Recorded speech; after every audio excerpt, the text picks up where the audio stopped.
January 10th, 1992, in the state of Indiana, a crime of huge proportions took place. Melinda Loveless wanted to kill Shanda Sharer in a depraved act of jealousy for stealing her girlfriend. She wanted punishment for her. However, she didn't do it alone. Lori Tackett, Tony Lawrence, and Hope Ribby helped Melinda to perform her vicious, hideous crime.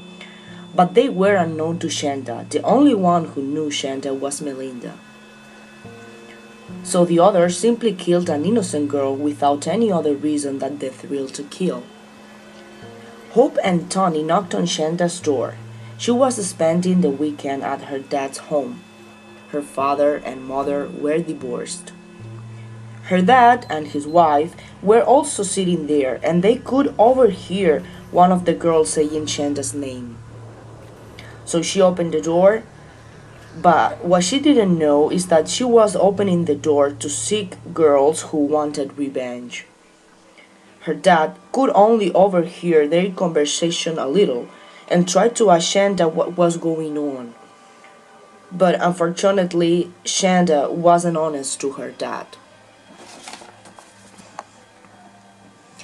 They told Shanda that they only wanted to talk to her for a couple of minutes.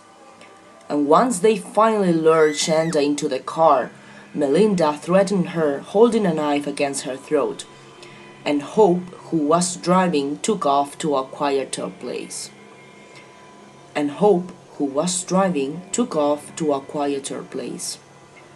They arrived to Witch's Castle, a remote, creepy, abandoned place, perfect to perform her crime. There, they took all of Shanda's clothes off, threatened her to dump her in a nearby dungeon that contained other bones from dead bodies. To keep their act as a secret, they planned to leave that place and move to a more secret and safer place. This new place was known as the Burn Pile. It was behind Lori Tackett's house. They took Shanda out of the car with her hands and feet tied in a rope. That's when the brutal stabbing started. In her feet, in her legs, in her chest. Melinda slapped at her mouth several times. Shanda started bleeding profusely since she was wearing braces to correct her teeth. Then they tied the rope around her neck, and two of them started pulling the rope from one and the other edge. She kept pulling the rope until she lost consciousness.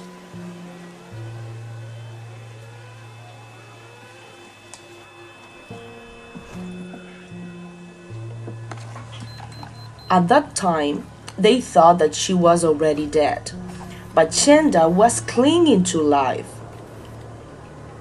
So they decided to lock her in the trunk of the car and start driving away, thinking that they had killed Shanda Sharer.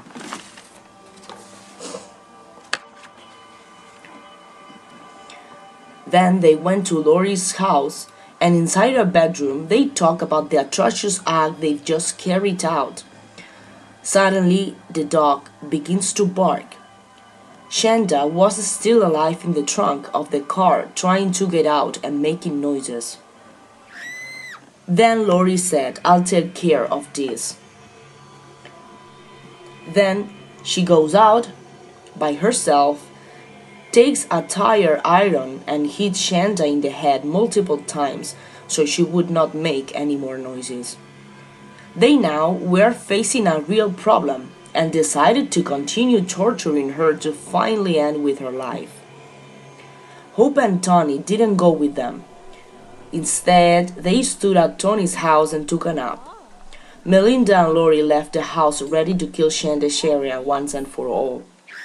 Melinda and Lori were out for 4 hours, and during this time they tried to do anything to kill Shanda. However, Shanda was clinging to life at all odds. She just would not die. no matter the tortures she went through. It was getting dark, and they didn't know what to do. Shanda was brutally tortured, but was still alive. Then Hope remembered something someone told her.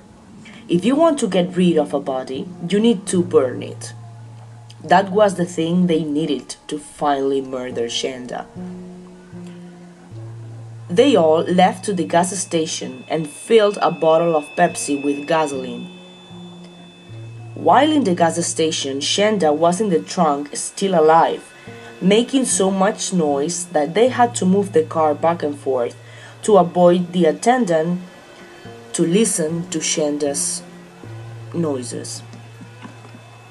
At that point, Shanda had been tortured for 10 hours, but she was still struggling so hard to live.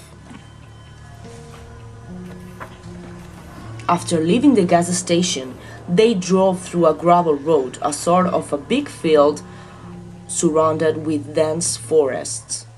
They wrapped Shanda in a blanket. They laid her on the side of the road, and Hope Rippey took the Pepsi bottle filled with gasoline and poured it all over her body. Lori Tuckett took a match and set it on fire. They all get in the car, but before leaving, Melinda Loveless looked through the rearview window and said that she was not burning enough. So they decided to go back and set her on fire a second time. Finally, Shanda Sharer died as the result of smoke inhalation, but she was alive when they set it on fire. The last words Shanda spoke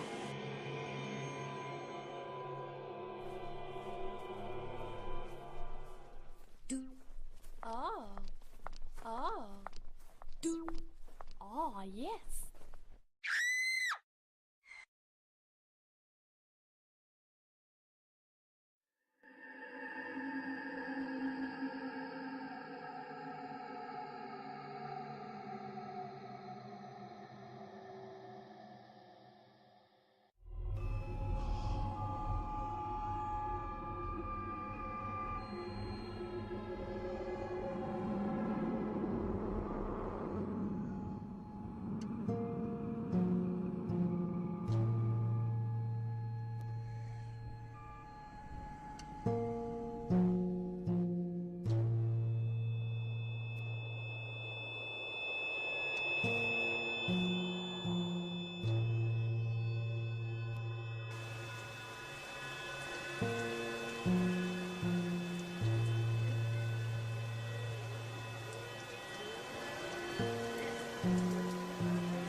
Oh, oh, oh, yes.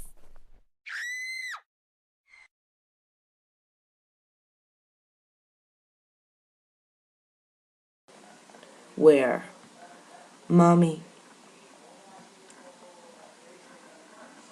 However, Hope Rippey was released from prison in 2004. She's now free, walking the streets and starting a new life. Tony Lawrence was also released in 2000 after serving 8 years in jail. But Melinda Loveless has exhausted all her appeals asking for parole. They have been all denied to her. She will have to stay in prison the 60 years, and she hopefully will get out of prison by 2050.